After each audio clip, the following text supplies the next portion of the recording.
British countries aren't evil for wanting to keep their countries British. Japan, 97.9% ethnically Japanese. Korea, 99% ethnically Korean. China, 91% Han Chinese. When the White Australia policy came to an end in Australia in 1958, Australia was overwhelmingly a British nation, with a whopping 95% of the population having British ancestry.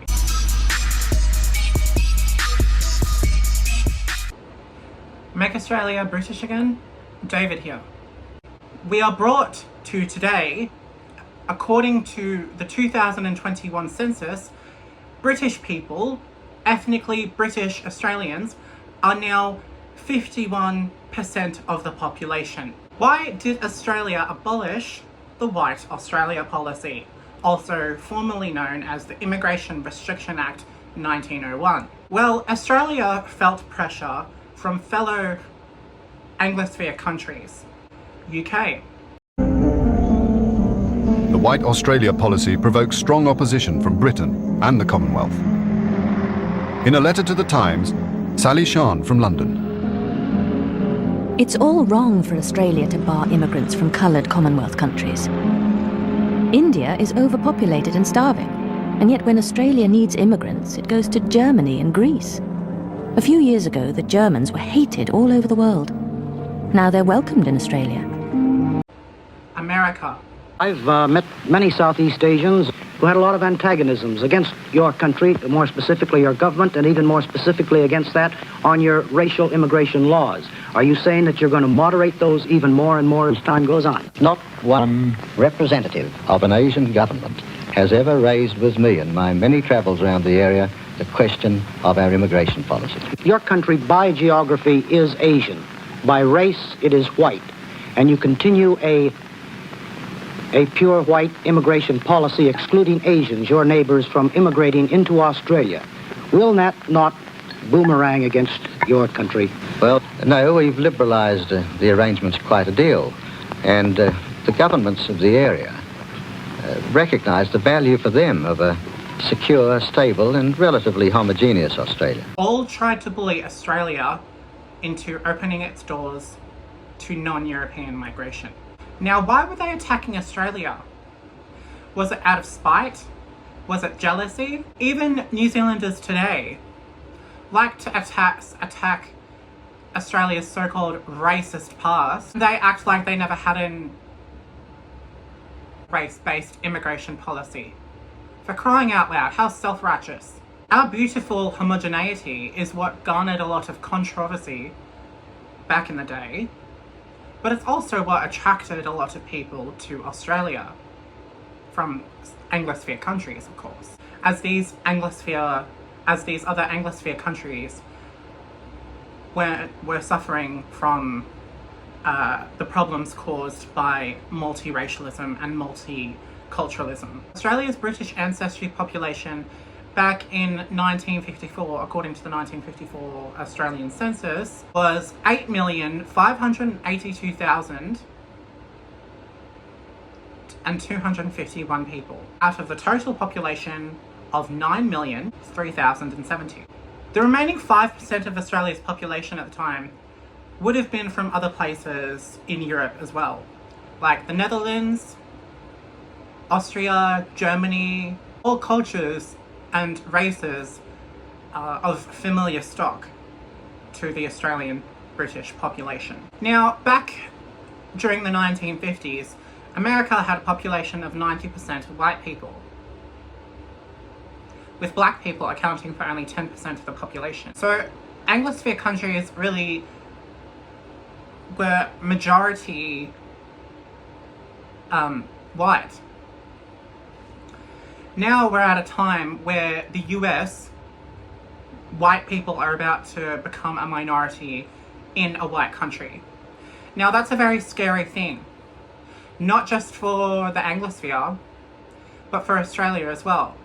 Because America went down the route of not accepting non-British or non-Germanic migration, which is similar to the United States, because the United States had the Naturalization Act of 1790, 2 years after the Declaration of Independence, Australia opened its doors to non-Germanic migration in large numbers after the Second World War.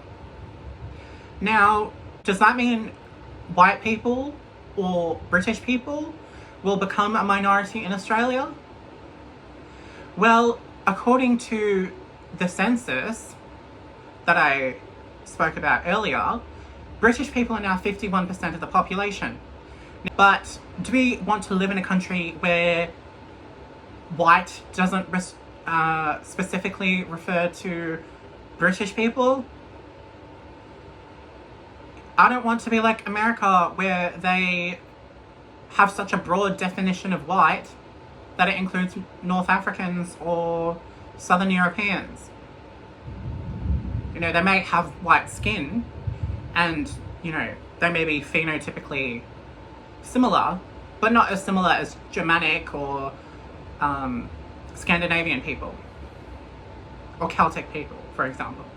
And the thing is, right, what is really irritating me about this whole problem is that Australia is an observer's perspective to the failed tragedies of multiracialism and multiculturalism in the Western world. Australia's Islamic population stood at this a few decades ago. Now it has increased to this in 2021.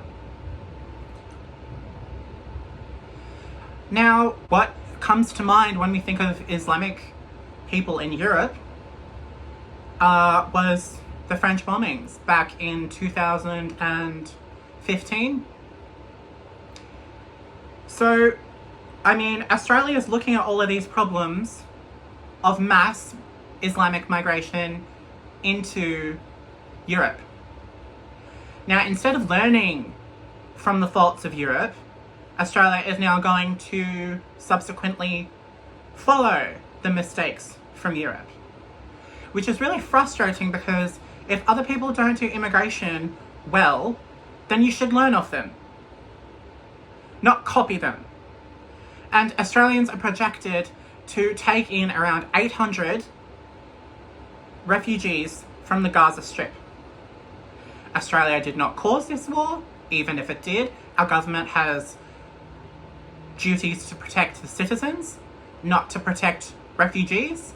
We are not responsible to house refugees. Okay? We are not the refugee of Oceania. We are Australia. And Australia's duty is to the Australian people. Seriously, wake up, Australia. We're losing our country. We're losing our people. We're losing our Britishness. We're losing everything about us, and we're becoming like every single other country. I don't want that for Australia. I love this country with all my heart. I love it even more than the United Kingdom, even though I have a map and the Union Jack behind me. But that's to honour where we came from. And what the problem is that Australians have forgotten where they've came from. So now, because Australia is just a legal and economic term, and it's not something tangible that Aussies can latch onto anymore in the sense of patriotism like they used to, I am vocal about my British heritage because, you know, back in the day you didn't need to be. You're just Australian. Well, if you're Australian, then that means you have British ancestry. You don't need to say that. But in times like these, where the Australian identity is being erased and it's no longer associated with our connection to Britain, but with all parts of the world, then you may as well just say we're, you know, that you're multicultural. What part is special about that? You know, Australia may have, you know, been boring back in the day, but what made it special is that it was more homogenous than other Western nations. And even though it was a point of controversy, Australia would have been better to go down the route of Japan or Korea or China to stay homogenous. Because how can you have a united country when all of these people are competing for representation in politics, competing for representation in sports?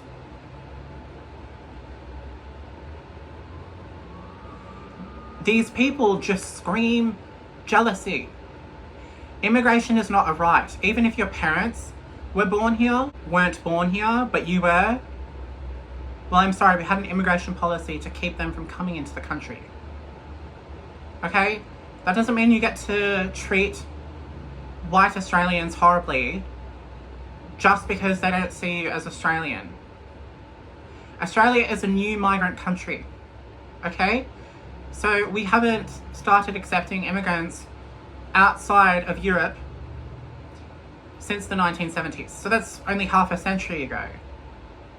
You know, when I only see old people who are white, basically. And even if they're elderly people and they're from a different background, they usually don't have an Australian accent. So Australian is still very much associated in the racial aspect of things. And we should keep it that way. We've given too much away to the rest of the world. We're at the bottom of the world. Well, Antarctica is, but you know what I mean. We should use this as an opportunity to preserve our identity, not to relinquish it. Australians, I urge you to take pride in your British patriotism, to take pride in what the Anzacs were. They were British citizens. To be anti, you know, you can want Australia to be an independent country, but preserving our Britishness is preserving our cultural identity. And as I've said, I'm not against Australia developing its own cultural identity. I don't want it to be aligned with the cultural interests of other nations that seek to change us. And that goes for other countries within the Anglosphere, like America. Like I said at the beginning of the video, America got us into conflicts that we didn't need to, like the Vietnam War. You hear all this upheaval about, you know, the British treated us horribly, and that's why we celebrate Anzac Day. Well, do we give the same respect to the troops that were, the Australian troops that were brought into the Vietnam conflict because of the United States? No, because we have to attack Britain. And that makes us more of an independent country, I'm sure these people think. Well, that's simply not the case.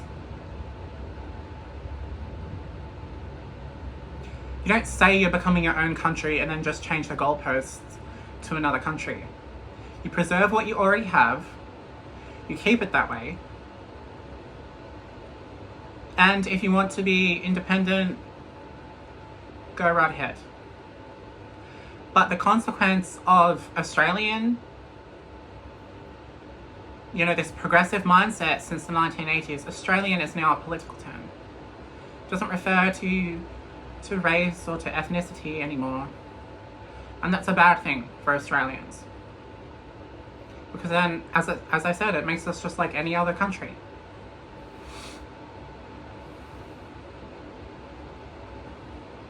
What will we have left for our future generations? Just a multiracial, multi-ethnic society where all Britishness is gone, the Union Jack is taken off the flag, the monarchy is taken off our currency.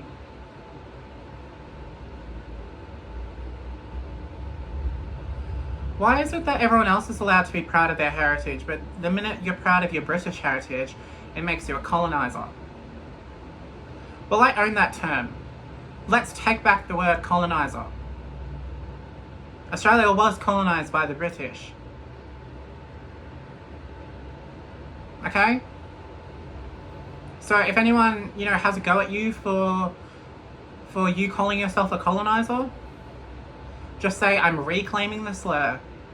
Up to my patreon.com/make_Australia_British_again. For just $5 a month, you get access to our Discord server, and you'll be able to see secret posts, and you'll have mentions at the ends of my videos. Thanks, guys. Follow my social medias. Thanks, everyone. Take care. Have a wonderful day.